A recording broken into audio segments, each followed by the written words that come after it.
Atha Yoga Anushasanam.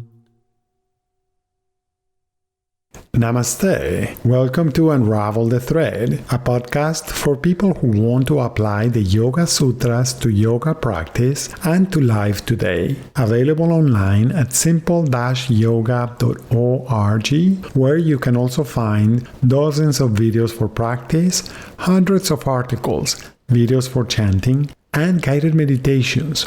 All free resources to enrich your practice. I am Ruben Vasquez, your companion on this journey of exploration. I am grateful for your comments and questions. It really makes my day to know that Unravel the Thread is making a difference in your practice and in your life. This podcast presents excerpts from the book Unravel the Thread, the complete guide for living the Yoga Sutras today. It also offers practices inspired by the Yoga Sutras of Patanjali.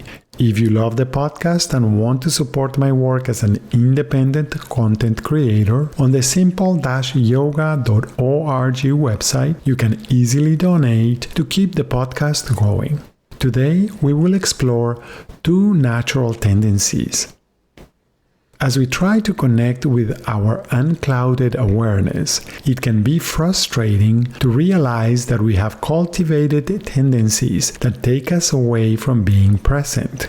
For example, we may find that we have become accustomed to the constant flow of interruptions from the many applications on our computers and phones. We may have become used to switching tasks frequently, so we may not have trained our minds to stay focused for long periods of time.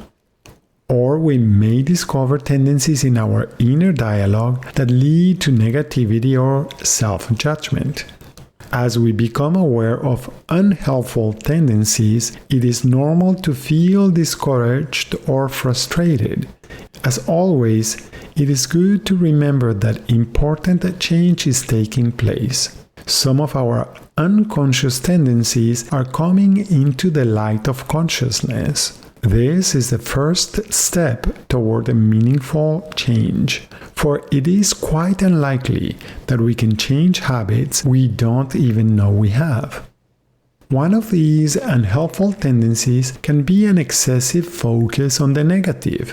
For example, we receive feedback on our work, and even if the majority of the feedback is positive, our mind is likely to focus on the one negative review we received.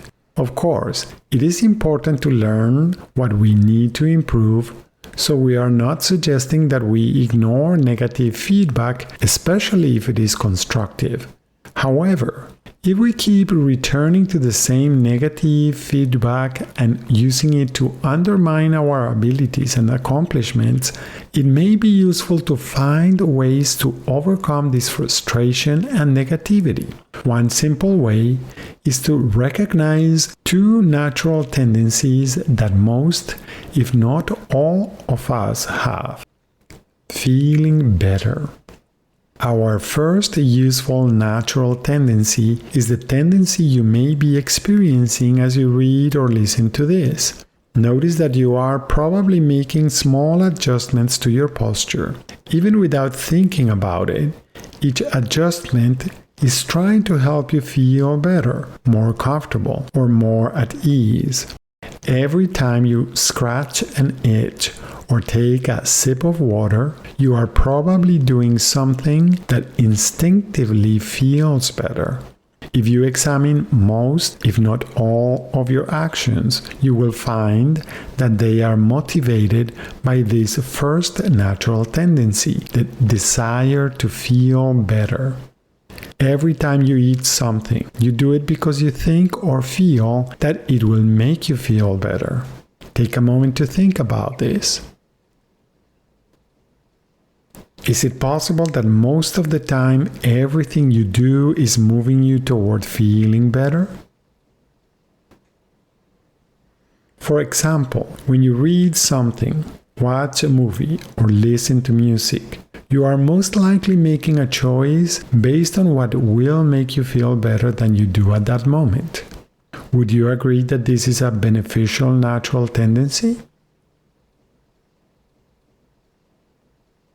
It is natural because you do not have to make any effort for this tendency to manifest. No pain. The second beneficial natural tendency complements the first.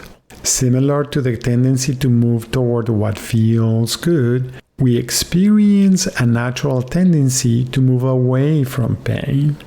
It often acts as a reflex, something that happens unconsciously. Take a moment to notice if this second tendency is expressing itself through you at this moment.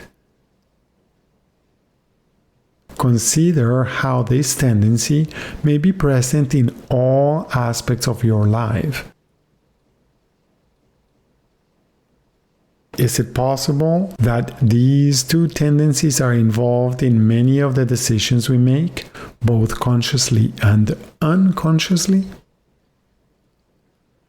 Even though we notice that we have unhelpful tendencies, it can be important to recognize that we also have natural helpful tendencies as well. Would it be possible for us to remember that these tendencies are helping us all the time? Over the next days, be curious to notice if these tendencies are present in you. If they are you aware of the role that they play in your daily activities? We can explore how these two natural tendencies manifest in our daily lives. For example, even though we know from personal experience that our daily practice of yoga postures and movements always makes us feel more vital and in a better mood, when it is cold outside, we may want to stay in bed a little longer instead of getting out of bed and onto our yoga mat. Does this create an internal struggle to find the pros and cons of each choice? Does part of us argue for staying in bed because it feels nice and warm, using reasons like we deserve it because we have been working a lot? Does another part of us argue for the benefits of getting up and starting our day with our yoga practice? It can be argued that both sides are trying to get us to feel good. The stay in bed side may be focused on immediate gratification, while the other side may be willing to postpone gratification. This example reminds us of the idea of discriminative awareness, viveka khyati, which is generally used at the level of distinguishing the difference between our awareness and its contents.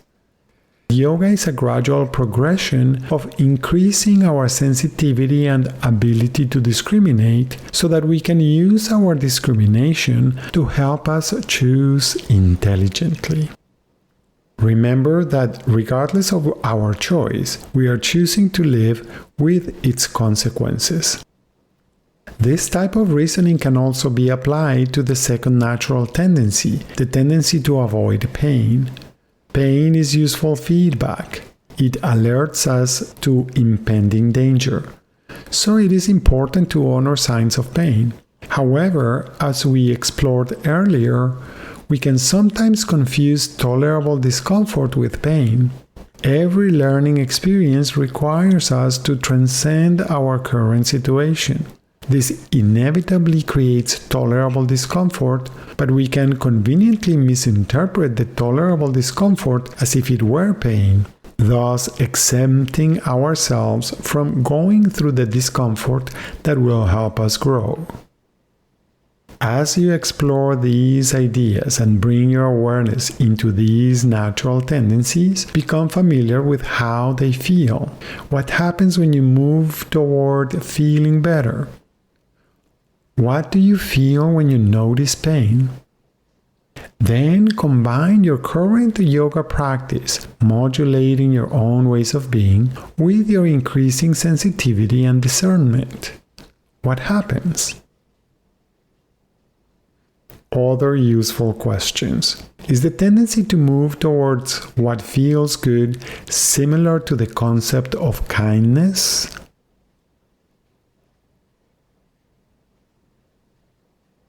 Could it be that the tendency to move away from pain is similar to the concept of compassion? As you consider these questions, notice if this reflection might offer insights into what you consider to be your true nature. Thank you very much for listening. I hope that your exploration this week is enjoyable and that you will join me next week to continue learning more simple and effective techniques. Remember, if you have questions when trying to apply these ideas, do not hesitate to contact me through my website simple-yoga.org. If Unravel the Thread is part of your day and you feel generous, I would appreciate it if you could support my work by subscribing, liking, and sharing. If it is possible for you, you may also support my work by offering a donation at simple-yoga.org. Thank you. Remember that you can have your own copy of Unravel the Thread. Until next time, Namaste.